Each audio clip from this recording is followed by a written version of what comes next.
राकेश टिकैत के आंसू बॉर्डर पर निकले, बस उसी दिन मैंने सब छोड़ दिया। हमने तो चौखा हुआ भगवान, इस पार्टी में कोई पद नहीं लिया और ये पाप नहीं झेल लिया और समय रहते इससे निकल गए।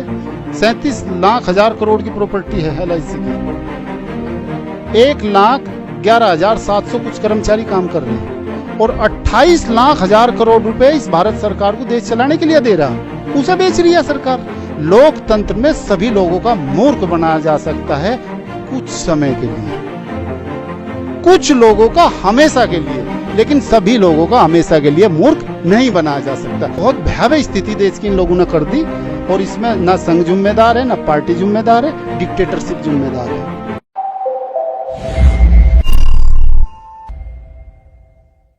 नमस्कार, मैं हूं कुमेल रिजवी। इस वक्त मैं मौजूद हूं शामली में। शामली में आज हमारी मुलाकात एक ऐसे शख्स से हुई है जो पिछले 14 साल से RSS से जुड़े रहे। इनकी कहानी थोड़ा इंटरेस्टिंग है, अलग है, तो हम इनसे ही जानेंगे कि इनकी क्या पूरी कहानी क्या है। इनसे समझने की कोशिश करेंगे। सबसे पहले आप अपना नाम बताएं। मेरा नाम परविंदर कुमार है। मैं इतिहास का प्रवक्ता हूँ और इसी काका नगर में रहता हूँ। तो 2007 से मैं RSS की शाखाओं में जाना शुरू किया और संघ के लिए काम किया खूब। बार बार मुझे कई बार पद विराट जी, क्रांति जी यहाँ पे जिला प्रचारक आए कि मास्टर जी आप बहुत काम करते हो। मगर नहीं, मुझे कोई पद नहीं चाहिए और मैं काम करता था। और ये जो बच्चे अब बड़े हो गए, 2014 से मैं लगा था। स्कूल टाइम से बाद में मैं साइकिल लेकर हर हर मोदी, घर घर मोदी, ये बच्चों को अपने पीछे लेकर और 100-150 की संख्या में हम हो जहाँ थे इस पूरे काका नगर में को बस मोदी का प्रचार कर रहे थे। लेकिन जिस दिन राकेश टिकैत के आंसू बॉर्डर पर निकले, बस उसी दिन मैंने सब छोड़ दिया। ऐसा क्या था उनके आंसू में कि आप जो है पूरी तरह से बदल गए, RSS और BJP को त्याग दिया आपने?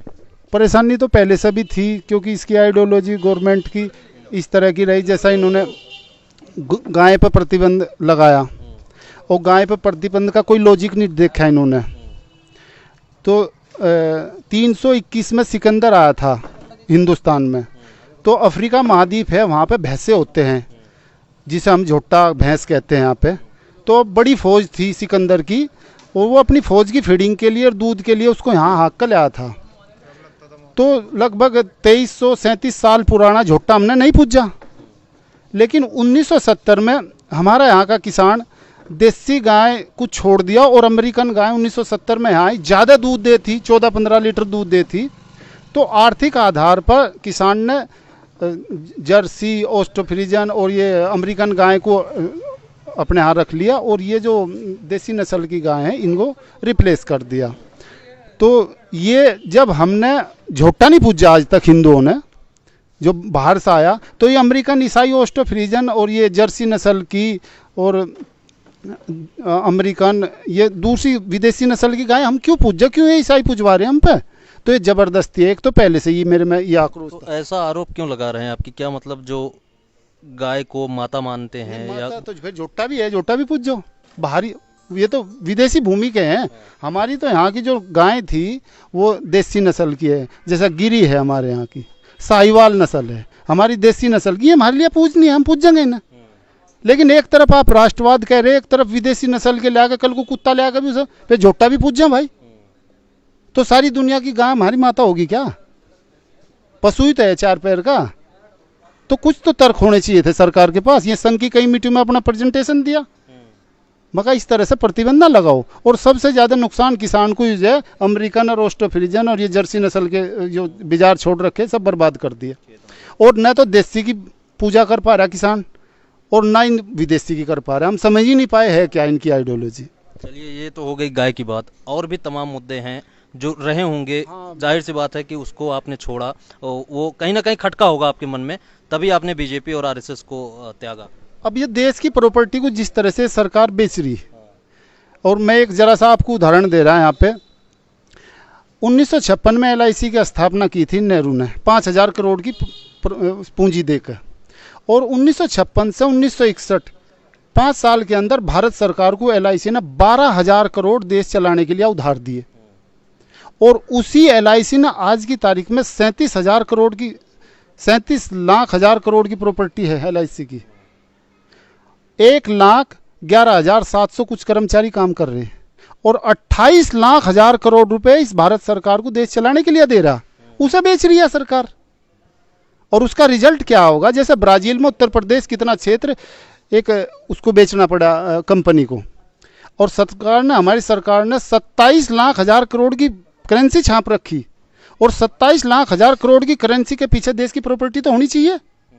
आपको मैं उदाहरण दूं, चाइना में परसों एक कानून बना, चाइना में प्राइवेसी का 1.9 ट्रिलियन डॉलर एक विदेशी कंपनी निकाल कर भागी। जितनी भारत की इकोनॉमी है इतनी वहां के बैंकों से 2 घंटे में काट लिया यूरोप ने। तो हम जो फॉरेक्स पे अपना यहाँ से छाप रहे करेंसी, और काट लिया उन्होंने, क्या होगा करेंसी का फिर? तो जब जिस घर में ट्रैक्टर नहीं, जिस घर में जमीन नहीं, जिस घर में नोट नहीं, जिस घर में सोना नहीं, तो वो करेंसी का विश्वास कैसे करेंगे जनता? वर्ल्ड बैंक, कोई बैंक दे देगा लोन जिस पर कुछ नहीं है?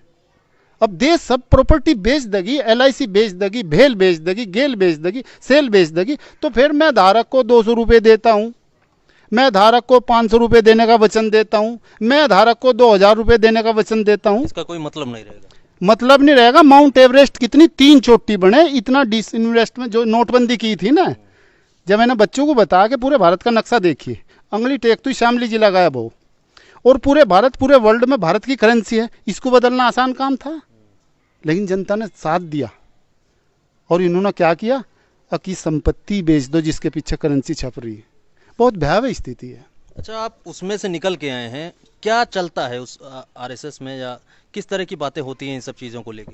RSS में अच्छे लोग भी हैं, मैं जिस संगठन में रहा उसकी बुराई तो नहीं करूँगा, और कुछ मूर्ख लोग हैं, कुछ भी बयान दे देते हैं लोग। मेरे की तरह के बहुत इंटेलिजेंट लोग भी हैं वहाँ।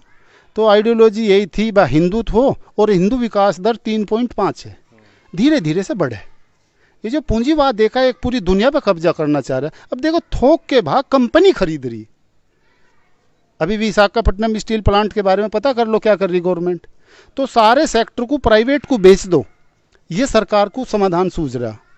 और एक उदाहरण मैं, यहाँ सब बच्चे भी सुन रहे, 14 जुलाई 1969 रातों रात इंदिरा गांधी ने 14 बैंकों का राष्ट्रीयकरण किया। देखिए उस महिला का साहस। राष्ट्रीयकरण किया तो जिन लोगों का बैंक सरकार ने एडॉप्ट किया, उनको उसके बदले में करेंसी चाहिए थी। हाई कोर्ट गए, सुप्रीम कोर्ट गए, मुकदमा जीत गए। उन्होंने सुप्रीम कोर्ट ने कहा इनकी प्रॉपर्टी का भुगतान करो। जब सरकार ने ली, सरकार पे पैसा था नहीं, सरकार वर्ल्ड बैंक गई, अमेरिका का दबाव था, वर्ल्ड बैंक ने लोन नहीं दिया, और इंदिरा गांधी ने अपना इंदिरा विकास बचत पत्र निकाल के उन्हीं राष्ट्रीयकृत बैंकों में से जनता पर खरीदवा दिया, और जनता के बैंक हो गए। और जब सरकार के भी बैंक हो गए, सरकार ने उस पर करेंसी छाप ली। तो जनता को 5 साल अपनी करेंसी का डबल मिल गया। इसे कहते हैं इकोनॉमी। इसे नहीं ठा कुछ भी बेच दिया, ये समझदारी थोड़ा ही है। और जिन बैंकों के भरोसा आज मोदी जी घर घर जो योजना पहुंचा रहे, वो तो इंदिरा गांधी की देन है। वे तो प्राइवेट लोगों की प्रॉपर्टी थी, और प्राइवेट लोगों की प्रॉपर्टी अपनी बनाई और लोगों की आय डबल करी इंदिरा विकास बचत पत्र खरीदने के नाम से, और लोगों की क्रय शक्ति बढ़ी। ये सरकार लोगों की जेब में तक पैसा निकाल ली, लोगों की क्रय शक्ति घटेगी तो 1929 की मंदी की तरह से देश में भयावह स्थिति होगी, जनता कुछ नहीं खरीद पाने की। फिर एक कीन्स हुए, कीन्स ने कहा गड्ढे खुदवाओ पैसे दो, गड्ढे भरवाओ पैसे दो, जनता को क्रय शक्ति दो, तब इकोनॉमी बचेंगी। और ये खींच रहे, किसी की सुन ही नहीं रहे। रिजर्व बैंक का गवर्नर इनका है, इन्होंने तो बना। वो कह रहा है कि परचेजिंग कैपेसिटी बढ़ाने के लिए सरकार जनता में पैसा फंक है। आप पढ़िए बयान, सुन नहीं रहे दोनों आदमी। हम दो, हमारे दो वाड़ा है, ये सिद्धांत ये चला रहे। अच्छा, अभी आप ऑफ कैमरा जो है कोरोना के बारे में बात कर रहे थे, उस पर क्या स्टैंड है आपका? कोरोना में तो स्पष्ट स्टैंड है। एक एक गांव में 60 मौत भी हुई, और कई गांवों में तो 60 से भी ज़्यादा पूरा परिवार का परिवार मर गया। तो संघ के एक हमारे बहुत बड़े हैं, हमारे गुरुजी, मैं बात कर रहे थे एक दिन, मैं कहला गुरुजी हड़के में ना लो। उत्तर प्रदेश में 97,841 गांव है। अगर सामान्यतः एक गांव में 10 आदमी भी मरे तो 9,80,000 गांव में मर गए आदमी। 915 कस्बे बाकी हैं, 75 जिले, 18 कमिश्नर, इनके आप जोड़ लो। कितनी भयावह स्थिति है, सरकार बोल नहीं रही। और सरकार इस गफलत में है कि चुनाव हम जीत रहे, बहुत भयावह स्थिति है, समझ नहीं रहे। ऊपर 2 आदमी जो थोपते हैं लोग उसी को करते हैं फॉलो। हमने तो चोखा हुआ भगवान इस पार्टी में कोई पद नहीं लिया और ये पाप नहीं झेला और समय रहते इससे निकल गए। ठीक है, इनके अपने एजेंडे है, राष्ट्रभक्ति के एजेंडे है, राष्ट्रवाद के एजेंडे सही है, लेकिन अब पूंजीवाद के एजेंडे हाथ चल रहे, ऊपर से थोपे जा रहे। संघ भी इसमें चुप है और उसमें जो किसान मंच संघ ने बनाया था वो अब बोलने लगा 4 दिन से। व्यापारी वो नहीं बोल रहा। आप जो है ऑनलाइन परचेजिंग कर रहे, जितने दुकानदार हैं बीजेपी के हमारे साथी, हम कहें भाई तुम अपनी आवाज़ क्यों नहीं उठाते? बीजेपी में होने का मतलब नहीं थोड़ा ही है नाट कटवाओगे, क्यों कटवा रहे अपनी गर्दन? अपनी आवाज़ उठाइए, इन कंपनी पर ऑनलाइन पे प्रतिबंध लगाइए।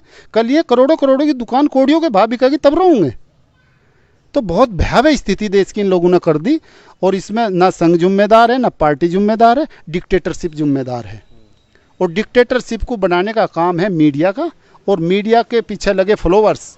जब आप किसी भी राजा की जय बोल लोगे तो वो राजशाही चलेगी और राजशाही को तोड़ने का सिद्धांत है वो फ्रांस में 14 जुलाई 1789 में आया था कि जनता अपना राज करे। लेकिन जनता ने भी एक राजा अगर बना दिया तो उस पर 3 मॉन्टेस्क्यू का एक सिद्धांत है, शक्ति पृथक्करण का सिद्धांत। शक्ति अगर एक आदमी के पास होगी कानून बनाने की, कानून को लागू करने की, कानून की न्यायिक समीक्षा की, तो फिर भी खतरा है।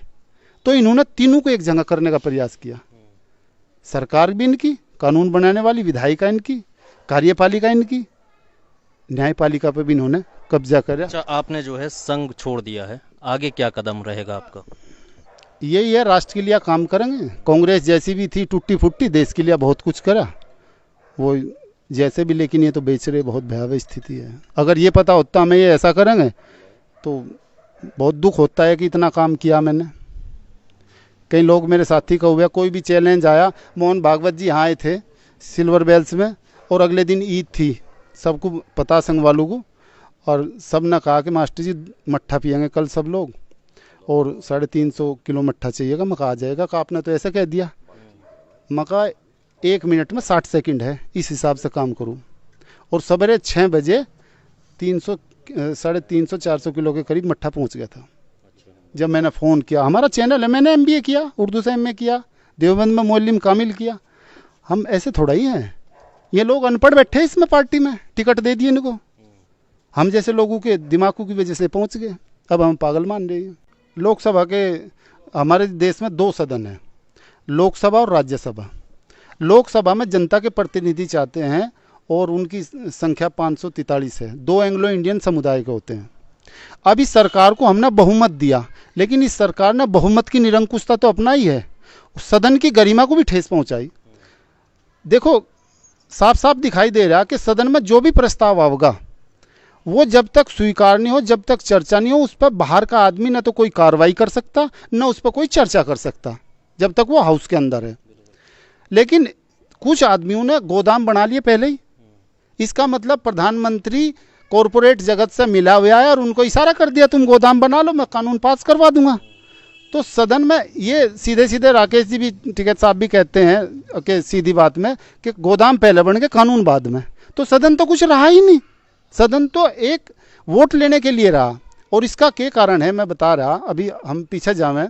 इब्राहिम लिंकन ने कहा democracy for the people, of the people, by the people. ये परिभाषा सबको पता, लेकिन इन लोगों को एक और परिभाषा का नहीं पता इब्राहिम लिंकन ने जो दी।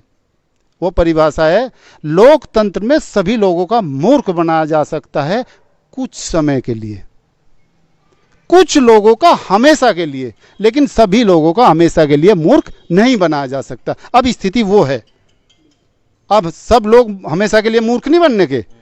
तो ये सब आदमी जानते हैं। गाय के बारे में आप कह रहे गौ माता, भाई गौ माता है तो अमेरिकन गौ माता कैसे होगी हमारी? वो ईसाई क्यों पूछवा रहे हम पे?